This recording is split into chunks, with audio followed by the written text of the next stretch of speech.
I'm president of TDB, Trade Development Bank of Mongolia.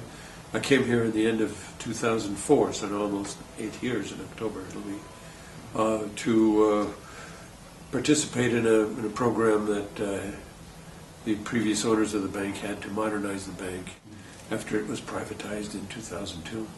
I was with ING for many years, and then I joined an advisory team at the end of when I reached their retirement age. And I've just been here for ever since. You can read the statistics, the GDP growth, the inflation, the amount of foreign direct investment, the amounts of wealth that certain people have accumulated, the buildings that you see going up or have been going up. So the one segment of the population has been very significantly affected, and mainly the city dwellers here in UB. And believe me, it really accelerated from the end of 2009 when the agreement was finally reached on the copper mine, the famous OT agreement. Stage 2 rocket.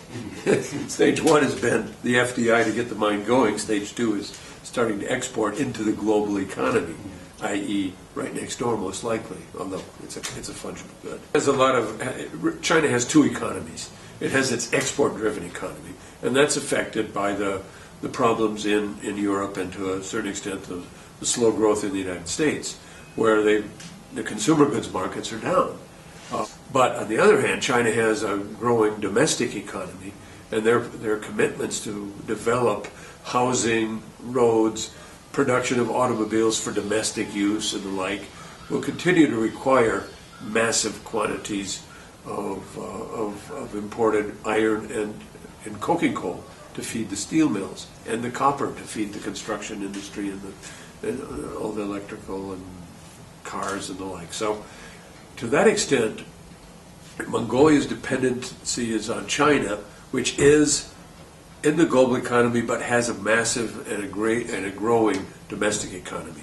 And it's really, that's how Mongolia will be positioned. It has 90% or so of its exports to China, which are commodities, maybe some cashmere hair and meat maybe, but essentially it's minerals. On the other hand, a large percentage, it's about half of the imports of the country come from China. That's anything from mechanical goods and excavators and things to go into the mining sector, but just consumables, food, and other household items. As this domestic economy is developing, the import substitution effect is happening. We're becoming independent in certain major food items, and with investment in things such as chicken farms and the like, they'll become less dependent on some of those goods. Well, I'm the only expat in this bank, which has 1,000 staff. Now, I don't interact with everyone, but with quite a few. So, to the extent that I've been here for a while, obviously we get along. And I participate in a lot of lectures and presentations and seminars here and abroad on the broad theme of investing in Mongolia or other particular topics. So it's pretty active. My wife has a business. We have a lot of Mongolian friends. We have a lot of expat friends. I'm an American, but I'm not really, just socializing in the, let's say, American expat community. My wife is foreign. I've lived in 12 countries. So to the extent that one person can do anything, I try to act on that. One, as I said, I try to promote the country or present the country in a way, or try to give a balanced message to international investors. But in terms of educating internally, a few months ago I helped author a comic book that was to be prepared for distribution to everybody in the countryside on what they should do with their shares they're going to get or they have gotten in the ETT coal mine.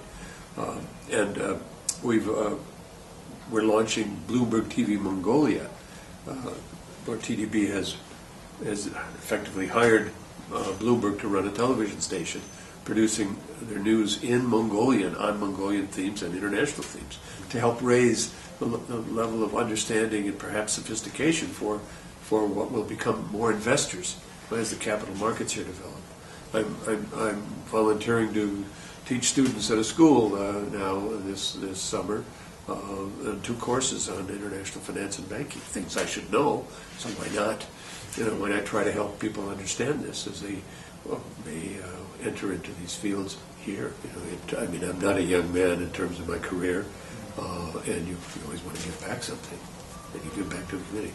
It's part of the community responsibility that probably comes from being an American. We've got this, you know how it is, potluck suppers, raise money for this, do car washes, give some time to do this. United Fund, the whole thing continues here.